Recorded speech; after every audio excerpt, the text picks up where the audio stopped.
Sechta Bava basra daf kuf nun tes Amar Aleph. We're starting from kuf nun ches Amar base, 4 lines on the bottom. Sholch mitam. They sent a shaila from Eretz Yisrael to Bava. The halacha of a bein shalava b'nichseyav b'chayaviv. If a son borrowed against his father's property during his father's lifetime, umeis, and the father died, the psak is his son can take away the nechasim from the lekuches. And this is something that is hard to understand, difficult to understand about the halachas that have to do with monetary matters. Zok the Gemara, lava my mafik. Fact the Gemara, if the son only borrowed, so what does he get to take back? What is he going to take back from the lekuches? Just because he borrowed money in the lifetime of his father, could he now take out from the hands of the lekuches what the father sold them, or what he himself sold them? Hey, even more so, what kind of lekuches are we talking about? Where was it mentioned that there was any kind of mechira? And the Gemara, rather, if you want to learn this, you have to learn the pshat in the halacha. Ben shamacha, ben that sold, not that he borrowed, he sold. The son sold in the lifetime of his father, the nechasim, the possessions of his father that he's going to yash in the future. Amanas, that the should be kind of after miso maize, and the son died in the lifetime of the father now, and then only after the father died, Benoi, the grandson, can take it out of the hand of the lekuches. And this was the hardship in understanding when it came to money matters. What's so hard? So the Gemara says, let the lekuches say to the grandson, Avur mizabin, your father bought, and you want to take out from what your father bought. That was the hard thing to understand. Your father sold them, and you want to take it away from us. In fact, you want to my kusha. What's the kasha? Maybe he could say maybe the grandson could say to the lekuches, I'm not coming mikoich of my father, I'm coming mikoich of my own merit. That his father died, and as a grandson, I have the right to inherit the grandfather. He's the first one in line. That the grandson inherits the grandfather, not because of the koich of his father, the chsiv, because it says in the pasuk, Tachas avisechom, it's written, in the place of your father, or in the place of the father, shall be the sons. And you shall appoint them as ministers throughout the land. So this shows that a grandson whose father is dead inherits directly from the grandfather. So this is what's so hard to understand. And we have a pasuk that says it clearly, that the grandson merits on his own basis, on his own yashins, on his own merits. Ali kasha ha kasha. Rather, if you have a question, this is the kasha. So he says, Ben b'cheir shamacha chelik b'hab'cheira, the son of a b'cheir that sold the chelik of the b'cheir, his b'cheir b'cheir b'nechsei aviv, that he takes double in the yush of the aviv b'chay aviv, in the lifetime of the father, she is that the kuchish should be zeicha after the death of the father. So here we're talking about a b'cheir who sold his extra portion in the lifetime of his father, and the son died in the lifetime of the father. So B'nai, the grandson, is meitzmiyad lekuches, can take out of the buyers. And this was the hardship in understanding money matters. The father sold the nechasim, and now the grandson can take it out. Even can I want to say over here also that the grandson is coming out of his own kayak, his own merit, that he inherits the grandfather, and therefore he could take it away from the lekuches. Says the Gemara, if he's coming Mikoyach of his grandfather on his own merits. B'chelik b'cheira maya vidite. He's not a b'chei by the grandfather. His father was the b'chei, but not him. So how should he be able to claim on his own merit the double portion that was sold to the lekuches? So the only way we could understand that the only way that he could get it is because through the koich of the father. So if it comes through the koich of the father, so that's why we have the kasha. If it's coming through the koich of the father, that he gets the double portion with the lekuches. So the shaila is lekuches say, your father sold it to us. Why should you be able to take it away from us? What's the kasha?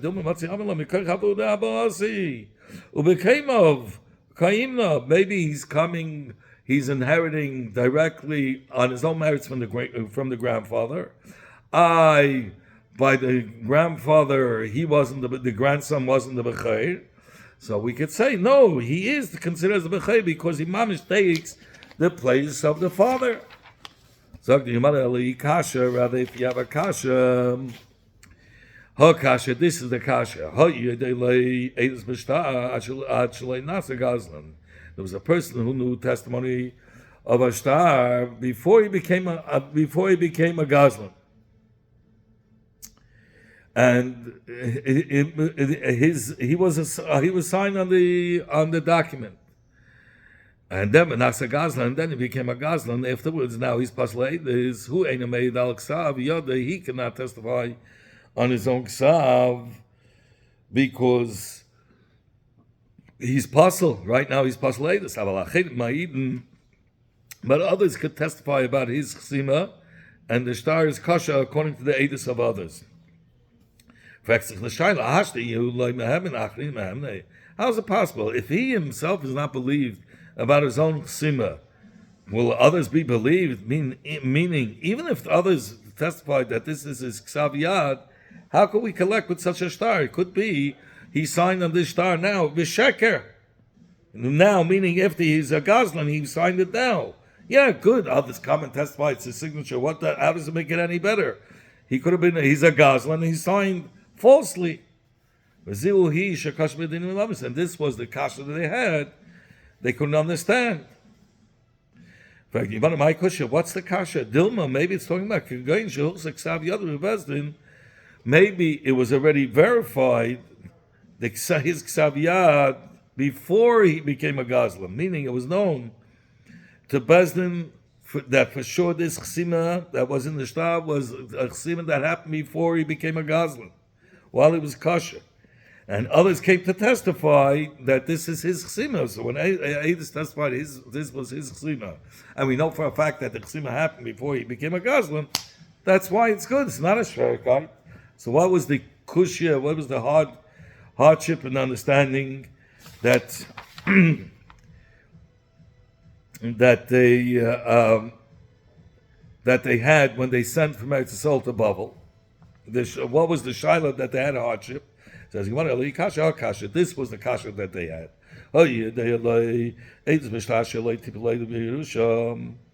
That if a person had signed for another person as an aid in a star, and he wasn't the Yiddish at the time, and if the time his friend, let's say his friend was the Yiddish, and he was the signature on the star, but now that Yiddish died, and now the one who's the aid in the star became the new Yiddish, so he cannot testify anymore because he's in the Negei Beidus.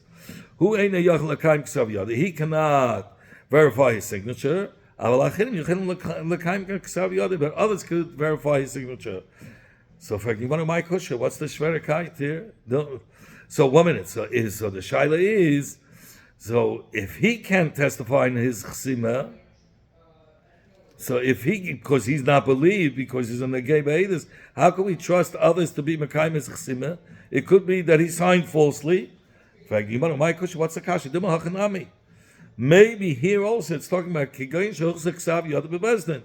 that his signature was already verified before he was a Yiddish, before his friend died and the aid became a Yiddish.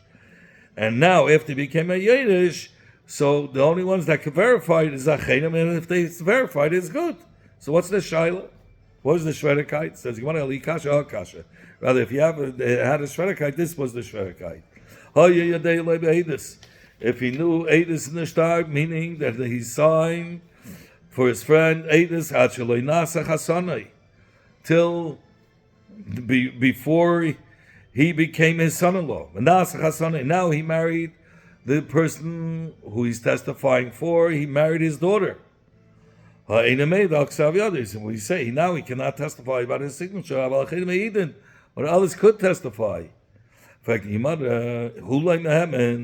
if he is not believed about his signature because he's in the Gebedava, others will believe. We have to worry that he signed now to testify for his shver, and he's pasla we have because he's in the Gebedis. Maybe he signed falsely. And if you're going to say here, it's also talking about that we're talking about that it was a very verified his signature that he signed before he became his son-in-law. Rav Yisbam said the name of Rav Nachman. If we said that even the is applicable, even if it was a mursik that it happened before he became his son-in-law, meaning even if it wasn't verified that this age signature, it wasn't established in Bezdin that this guy was a signature before he became a son-in-law. So you can answer this answer that we had a verification that happened before, that this signature was verified before he became his son-in-law. My kusha, what's the shaila? Maybe this is that that a person is not believed because he's a karev, and others are believed. Not because we're concerned that the karev is going to testify falsely for his father-in-law, and that's why in our case we have to worry that maybe he's saying false edus or signing out false edus. No, that's not the reason. Really, he is believed. But it's only mitzad exeis hakasa, we're not going to trust him. It's only exeis hakasa that we made him puzzle, meaning, but we do trust him. Where do we see that? For if you're not going to say that we're talking about that we trust him, said the Gemara, if you're not going to say that the psul is, if you're going to say that the psul is because we're concerned that he's lying, who were apostle to testify for their father-in-law, for their father-in-laws. You're going to say the reason why they were apostle because we were concerned they're going to lie? For sure not. We knew that word has MS. The only reason why we have to say that the apostle to testify for their father-in-laws, you have to say so to here, we're going to have to say that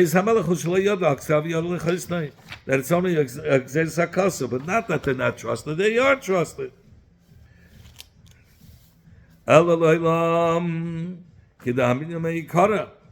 Rather, the Gemara says we're going to go back that what was shver in the halacha. We're going back to the original case where a ben who sold the nechasim of his father while his father was alive, and then the ben died, and then the father died. The grandson can take it out of the hands of the lekuches. The kakashalach. What's the shverikai? Well, the reason why he could take it out of the lekuches because the grandson is not going through the father. That you could ask, if the father sold it, why? And this grandson is inheriting the father. So if the father sold the lekuches, why should he be able to take it out of the lekuches? No. So we answer teaches us that the grandson, on his own merits, inherits from the grandfather. So it's not a kasha. That's what we said before. So as you want to know, it's not coming to teach the din. That pasuk of Tachas Avisacha hu bracha ksiv. There, the Torah is just telling you a bracha that the tzaddikim will have children and grandchildren to inherit them. But not that the pasuk is coming to tell you that the grandson inherits the grandfather on his own merits. Rather, he has to go through his father. In fact, could you then really say that the pasuk is written only as a bracha? How could you say that? But you're going to say when it comes, but b'negei psak, it's not telling halacha. We're not going to learn out anything from this pasuk, and really, a grandson cannot inherit his grandfather on his own merits. But your mother about now we learned in the Mishnah, in our Mishnah early on Kufnun Zayin Amar Aleph.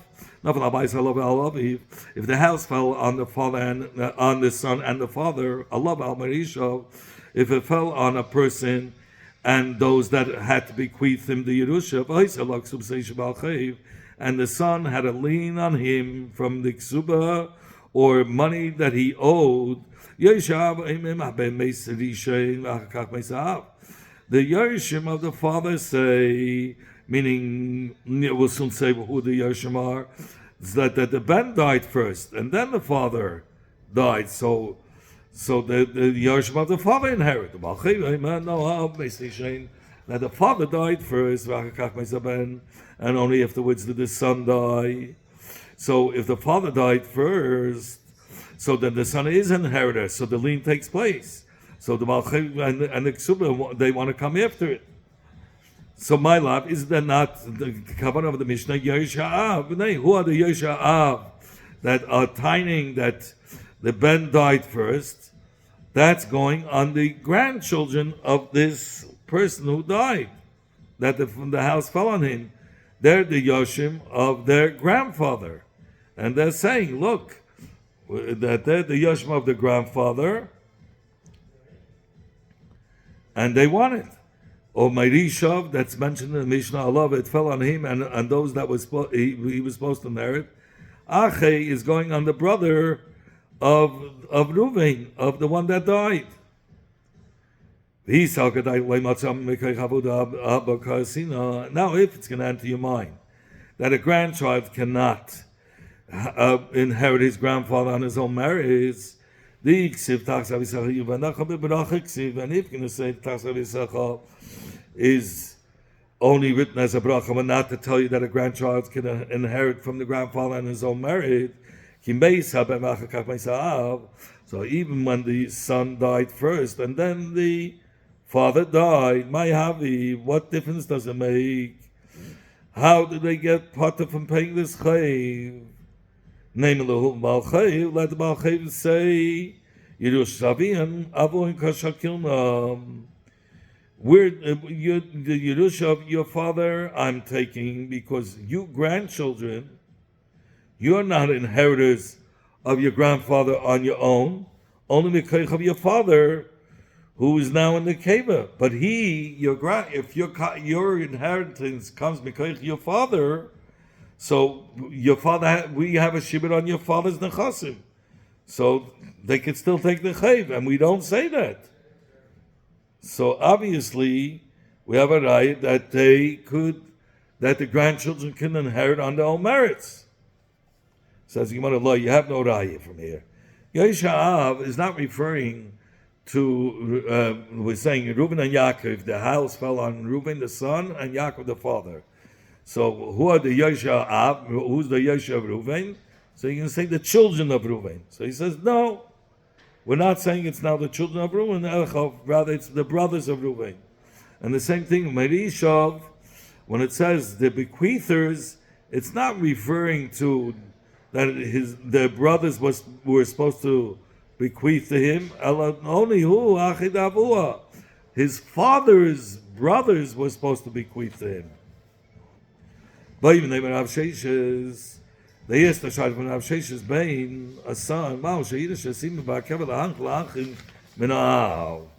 a ben that died before the mother, and then only afterwards the mother died. Could the son now inherit it as if the mother is still alive and bequeath to his brothers from his father's side, who are his Yershim. Or perhaps he cannot when he's in the Keva. Rather, the mother, he's not a Yeresh, and it goes to the mother's family. We learned this halacha in the following B'raisa. A father that was captured and brought to a faraway place and was killed, and his son died over here. And we don't know who died first. Did the father die in captivity, or did the son over here who died first? Or well, the reverse, the son that was captured and he died in captivity, and the father died here, and we don't know who died first. Yosha ben Yachleiku, the Yosha of the father and the Yosha of the ben divide equally. So it is Hechidami. How is the case over here talking about? If you can explain Kipshuta, that it's talking about an Av and a son, a father and a son that they both died. Hey Ninu Yoshav, hey Ninu Yoshav ben. Who are the Yosha of the father and who are the Yosha ben that they should divide the chas between them?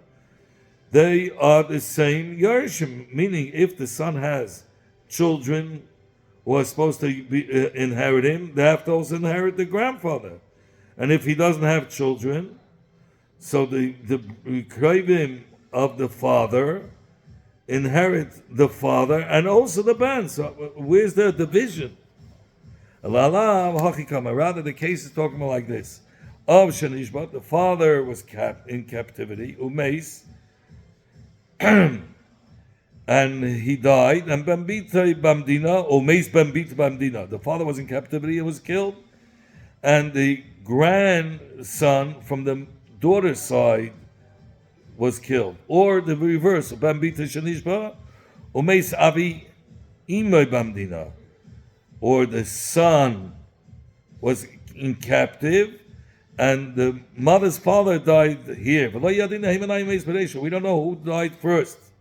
Yosha ben Yachleiku. We say the Yarshim of the father. That would be, when we're talking about the Yosha of the father, is the brothers of the mother's father. And the Yosha ben also divides with him. They're the brothers of the son from the father and not from the mother. Now, if it's right that a ben inherits his mother, even though he died first, as if the mother's still alive, even though the son died first, he may. If,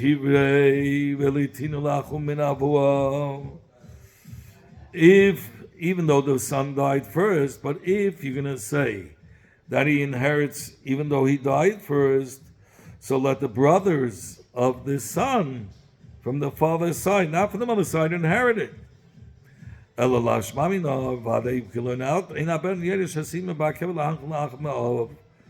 have to say, even therefore, if the ben dies first, and only later than the mother dies, so then, the mother's father dies, we say that he doesn't inherit. Rather, the Yeshe of the mother's father divide. They're the Yoshim, I'm sorry. They're the real Yoshim, but since we don't know who died first, that's why Yachleiku.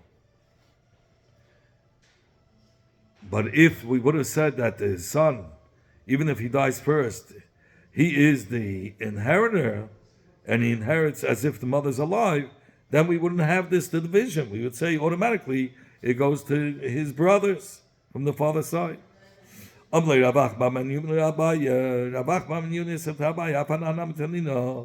also learn so in our Mishnah, if the house fell on the husband on the son and his mother,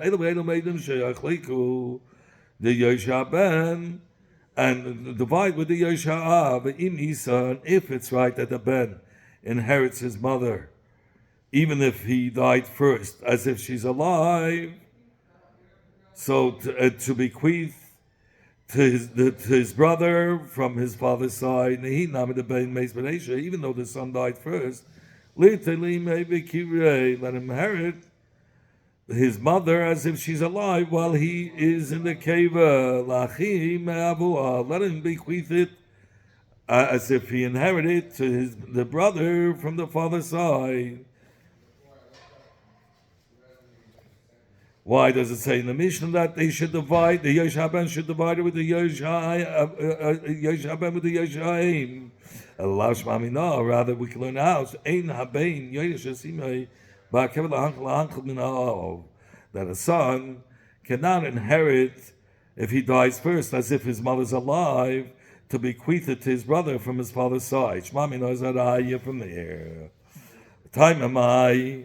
What's the reason? From where do we learn out this day? In Abaya says we learn it out from Exer Shabbat. Never it says Lashon Siba Bebe. It says when the gate transferring the Yerusha Saben, it says Mata. We should not transfer a Yerusha, a piece of karka, to the Bnei Yisrael from one shevet to another. And this was benegayed to transferring the Nachal through Yerushas, to a son inheriting his mother. His mother's from one shevet, and the son is from another shevet. The son is connected to the father. And it says also about transferring by a husband. When a husband inherits his wife, it says, you shouldn't transfer from one shevet to another. Meaning that she, the wife, comes from one shevet. He, the husband, comes from another shevet. When he inherits her,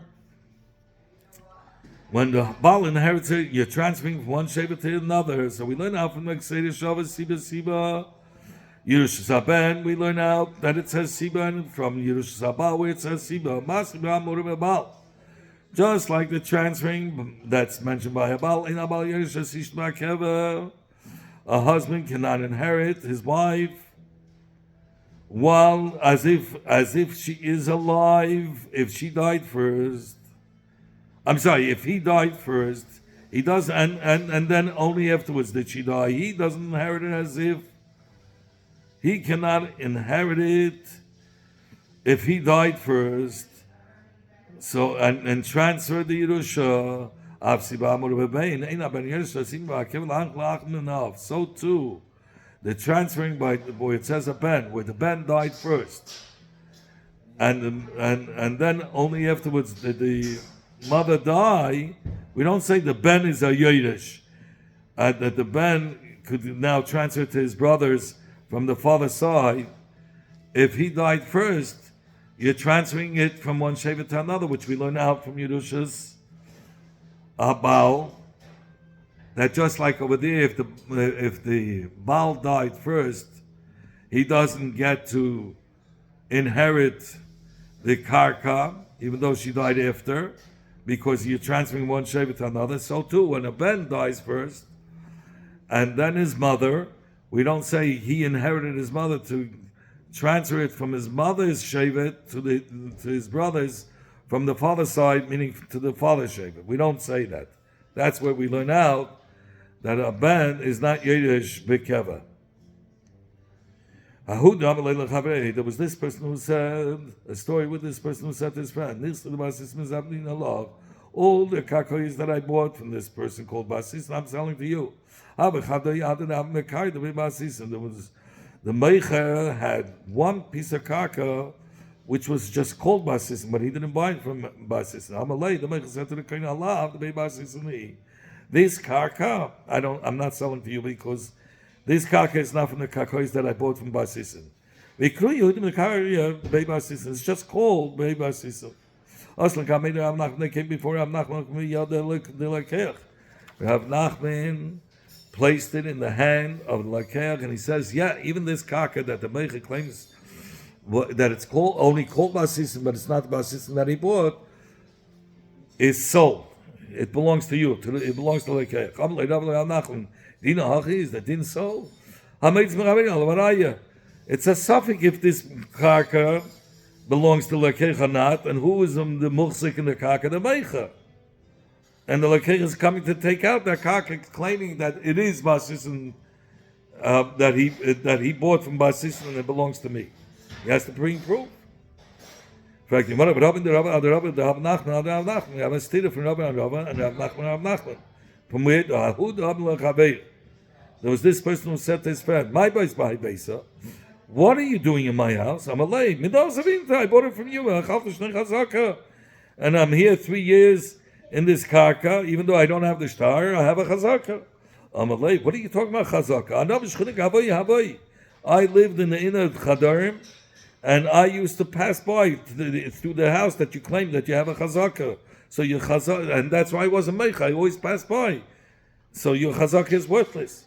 Asla kamei Rav Nachman the meicha, and like became before Rav Nachman ladin. Amalei Rav Nachman said to the machzik, Zil b'roya achiloscha, go bring proof that you were there alone for 3 years, and your chazaka was a good chazaka. In Kozman, you don't bring edim.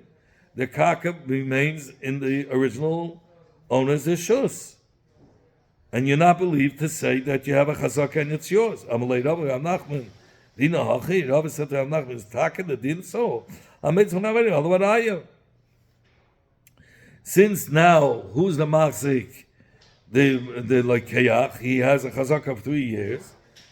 So how could you believe the one that claims that it's not his without being a raya, that this house still belongs to him? So we have a stira from Rabba and Rabba, because in the first story, Rabba said the musik is the meichad, the original bailin, and in the second case that we just learned, he says the musik is the loikeach, and the Rav Nachman, so too. And Rav Nachman, the first story, the karka was established b'chesed hakoina, and the one that bought it, we said, because he could consider the all basisim. And in the second case, he said, no, it belongs to the chazaka of the first original bailam. So the Rabbi like kasha, Rabbi is not a kasha,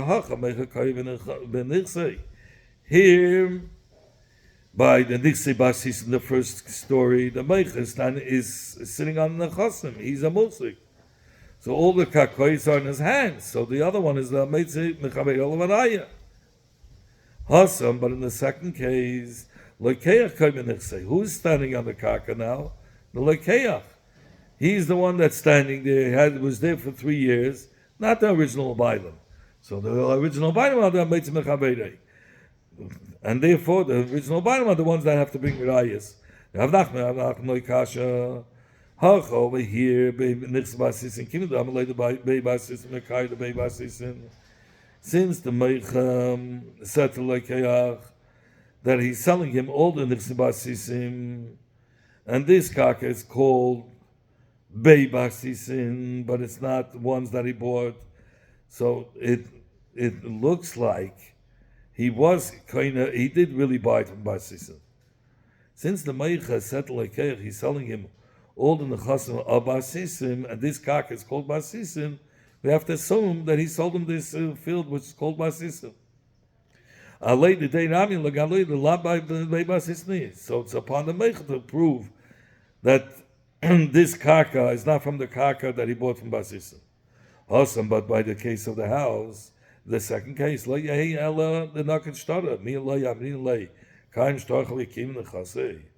he says the chazak of Shol Shanim shouldn't be better than somebody who has a star that he bought his house. And wouldn't we say to a person who has a star that he bought his house, prove that it's not mezuyev? Only then would you get nechasim. So kol zman you don't have a star mekuyim. We consider this house that it belongs to the original owners. Here too, this guy, he doesn't have a strong chazaka like it's a verified chazaka, so it's that he was there alone. So it's upon him to be mekayim the chazaka as if being mekayim a star, to consider it as a chazaka gemara, because man, it's not like a kiyim a mekuyim dik chazaka like mekuyim. If somebody produces a star, we tell him you have to be mekayim it, verify it that it's not mezuyev. So too, this chazaka has to be verified that it was a chazaka that he was there he was there alone, and it was a complete chazaka. How did Allah Mishameis? We shall return to you, Perik Mishameis.